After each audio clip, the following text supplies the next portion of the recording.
자, 우리 위험 권한을 부여할 수 있는 웹 라이브러리가 지금 사용할 수 있는 상태가 됐고요. 그러면 자, 여기 메인 액티비티 쪽으로 와서 메인 액티비티의 클래스 쪽으로 먼저 갑니다. 그래서 여기다가 implement라고 하고요. 자, auto permission listener라고 하는 게 보일 거예요. 자, 여기다가 추가를 해줍니다. 그리고 on create 안에서 자, 우리가 액티비티가 화면에 딱 보일 때 그때 위험 권한을 부여해 달라고 바로 그냥 요청을 할 거예요. 얘기한 것처럼 이때 바로 요청하지 않고 우리가 다른 액티비티가 뜨거나 어떤 상황이 됐을 때 그때 요청할 수도 있습니다. 여기다가 auto permissions라고 하는 게 보일 거고요. 점 companion 점 load all permissions라고 하면 위험 권한으로 분류된 건 얘가 알아서 다 요청을 하게 됩니다. 사용자한테 요청할 때는 대화 상자가 뜨게 되고요. 여기다가 100일 코드. 자, 코드는 여러분이 어떤 걸 넣든 자, 여러분이 정의해서 넣으시면 됩니다. 자, 그다음에 여기다가 우리 자, 메소드 재정의를 할 텐데요. 오른쪽 마우스 버튼 눌러서 generate 자, implement 메소드 한번 가볼게요. 자, 그러면 두 개의 메소드가 구현되는 게 필요하다라고 되어 있죠. 자, OK 한번 눌러주고요. on denied, on granted라고 하는 게 호출이 되고요. 자, 그 다음에 여기에 오른쪽 마우스 버튼 눌러서 다시 한번 generate, override method 한번 가봅니다. on으로 시작하는 것 중에 자, on으로 시작하는 것 중에 on request로 시작하는 게 있을 거예요. 자, 그걸 한번 찾아볼게요. on request permission result라고 하는 게 있죠. 자, 이거 선택하고 OK 누릅니다. 자, 이거는 우리가 위험 권한 요청하고 나서 사용자가 그거를 허용을 했는지 아니면 거부했는지 그런 정보를 받을 수 있는 가장 기본적인 함수가 됩니다. 그럼 요 밑에다가 자, auto permissions companion pass permissions라고 하고요. this request code permissions 그다음에 this 자, 이렇게 넣어주도록 하겠습니다. 자, 이렇게 넣으면 한 줄, 그 다음에 두 줄, 자, 요 메소드는 그냥 재정의하는 거라고 보고요. 두 줄 이렇게 넣은 거고요.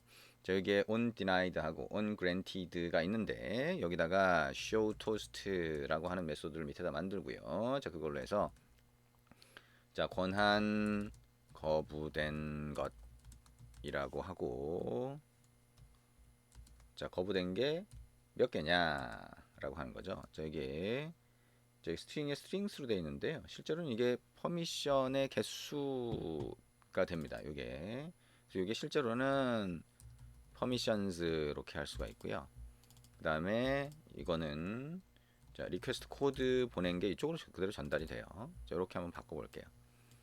그대로 놔둬도 되는데 이렇게 한번 바꿔보고요. permissions의 점 length라고 하게 되면 자, 몇 개가 거부됐는지 그거를 출력할 수가 있습니다. 그 다음에 권한 허가된 것 이렇게 볼 수가 있겠죠. 자, 그래서 이 show toast라고 하는 메소드는 우리가 밑에다 만들어주면 됩니다. show toast 자, string data 그 다음에 toast make text this data toast length long 그 다음에 show가 되겠죠.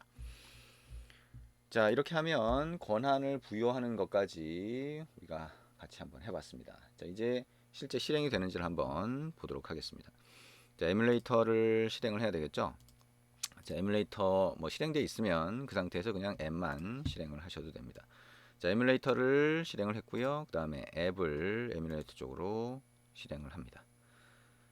자, 그러면 자, 앱이 실행이 될 거고요. 앱이 실행되면서 권한을 부여해 달라고 뜰 겁니다. 그죠? 앱이 설치되는 시점에 어떤 권한이 요청됐다라고 하는 게 보일 거고요. 그 다음에 설치되고 나서 실행될 때 이렇게 보이게 됩니다. 자, 여기서 보면 SMS 메시지를 위한 권한을 달라고 하네요. 자, allow를 꼭 눌러주셔야 되죠. deni를 누르면 안 되게 됩니다. 자, 권한 허가된 것 하나라고 나오게 되죠.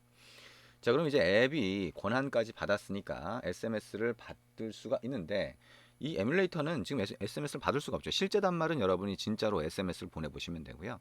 에뮬레이터는 그게 안 되기 때문에 가상으로 보낼 수 있는 방법을 제공해줘요. 자, 에뮬레이터 옆에 여기 툴바가 있죠. 그거에 땡땡땡 버튼 눌러보면 이렇게 추가적인 화면이 보입니다. 자, 추가적인 화면이 보이고요. 자, 이 상태에서 여기 셀룰러라고 하는 것도 있고 여기 폰이라고 하는 것도 있고 여러 개가 있네요. 그죠? 자, 그중에 phone이라고 하는 거로 한번 가보면 자, 요런 화면이 보이게 됩니다. 그죠? 자, 그리고 여기 보면 SMS 메시지라고 하는 게 있고 from이 있습니다. 자, 요게 다른 단말이 가상으로 메시지를 보낼 수 있게 해주는 거예요. 자, 010 1000번에 1000번 뭐 이렇게 여기서 SMS 메시지 hello라고 하는 걸 보내겠다라고 하는 거죠. 저 send 메시지 한번 해볼까요? send 메시지 하면 오 이렇게 보이네요.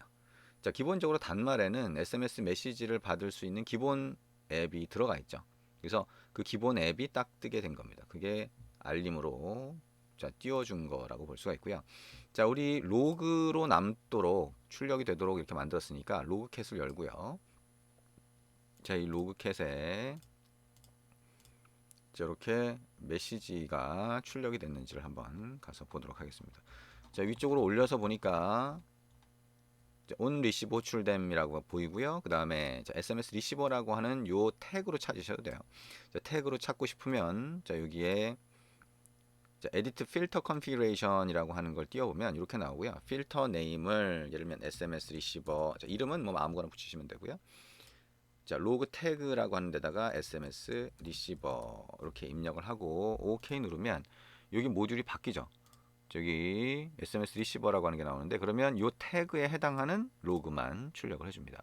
자, 온 리시버 호출됨이라고 보이고요. 자, 샌더 컨텐츠가 보이는 거를 확인할 수가 있습니다. 자, 여기 전화번호에는 가운데 줄이 빠져 있죠. 자, 어쨌든 자, 이렇게 해서 SMS 메시지를 받을 수 있다라고 하는 것까지 같이 한번 봤습니다. 어떤가요?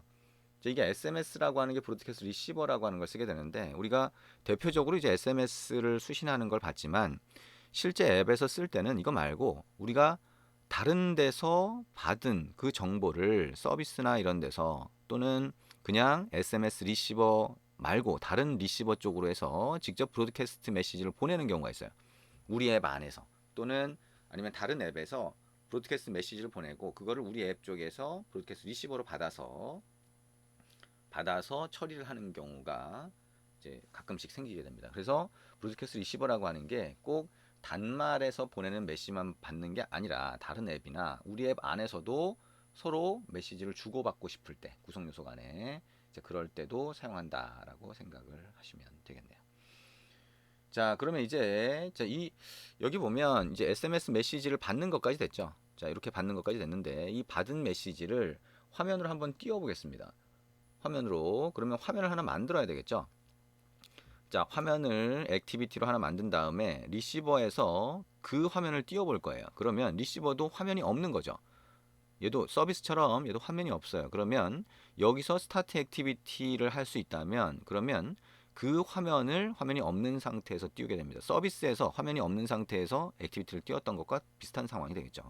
그래서 화면을 띄우면서 인텐트를 전달하고요. 인텐트 안에다가 엑스트라 데이터, 부가 데이터를 넣어서 보내면 거기 안에 SMS 메시지, 자, 보낸 사람의 전화번호와 SMS 메시지 내용을 전달할 수가 있을 겁니다. 그러면 그거를 사용자한테 보여줄 수가 있겠죠.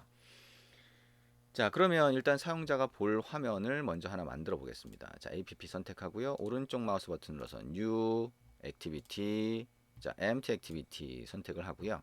자, 액티비티의 이름을 자, SMS 액티비티로 한번 바꿔보도록 하죠. 자, 그러면 레이아웃 이름은 액티비티 밑줄 긋고 sms.xml로 만들어질 거고요. finish 눌러봅니다. 자, 그러면 SMS 메시지를 보여주기 위한 액티비티 코드가 하나 만들어지고요. 액티비티 sms.xml이라고 하는 파일을 열어봅니다.